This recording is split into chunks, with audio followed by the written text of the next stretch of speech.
Kumusta kayo mga padreng at welcome back na naman sa ating channel at may dinala rito Motopoz Evo 150. Ang issue ng motor ni boss, papalya-palya hanggang sa dinala na niya dito sa ating shop. Ngayon, itry na muna natin. Sige boss, paki-start mo.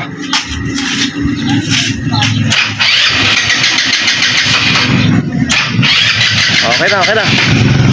At sa pag-troubleshoot ng ganyang issue na ayaw umandar mga padreng, dapat hindi natin hinuhulaan yan. Dapat step by step o may guide tayo para matumbok natin yung eksaktong sira niyan.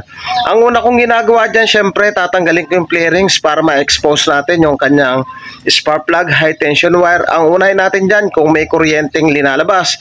At kung may kuryente naman, magpo-focus tayo dun sa kanyang carburetor, yung mga hose dyan. So baklasin na muna natin yung kanyang flarings. So yung mga padreng, natanggalan natin yung bangko, yung flarings, na-expose na rin natin yung kanyang makina. So unahin na muna natin dito. May nakita na akong problema kung bakit ganon, palyado at ayaw umandar. Kalimitan ang pinagmumulan. So nadala naman ni boss dito, automatic may kuryente. Pero bakit ngayon ayaw na umandar? So dito tayo focus sa carburetor. Ang mga chine-check natin dyan, yung mga hose. Ito, kagaya rito, yung kanyang vacuum hose. Ayan o, vacuum hose, okay naman. Pangalawang i-check natin, yung manifold. So, napansin ko rito sa kanyang manifold. Ayan o, butas. Pag butas yan, automatic, mahirapan humigop yung gasolina. Ayan o. Mahirapan nang humigop pag ganyan. So marahil ito yung problema ni boss. Ayan o, butas. So babaklasin natin, sisilipin natin kung butas nga ba talaga. So tanggalin lang natin 10 mm. May screw doon tsaka dito. So ito yung kanyang manifold mga padreng. Kalimitan pag hagok, papalya-palya, lagi nyong i-check yung manifold. Ayan o, butas o.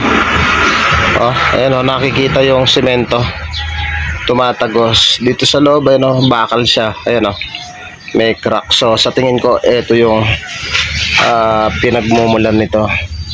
Ayan o. So titingin muna tayo nito, papalit tayo. So yung mga padreng, wala kaming mabiling manifold. Ang gagawin na lang muna namin ay didikitan ng steel epoxy pang samantalang pang matagalan.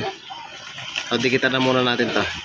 So yung mga padreng, nakabitan natin yung kanyang carburetor. Dahil walang mabiling manifold, naglagay tayo ng steel epoxy. Pati sa loob, linagyan ko na, hindi ko na pinakita. So yan, napakatigas. So ito talaga yung pinaka remedyo sa walang mabiling manifold. So try natin, panda rin. Yan. Diyan lang pala ako punta mamaya sa inyo. Dito na lang tayo mamaya. Yan na, pisil. Pindutin ko muna. Ayan o. Di ba may kulang lang ito? Mandar na. Oo. Apa. Papadjust lang dito. Oo. Hindi, pero magkabanggal lang siguro. Saan tayo magkikita? Maglolobal tayo. Sila ako ba? Sila ako, saan magkikita? Mga ka?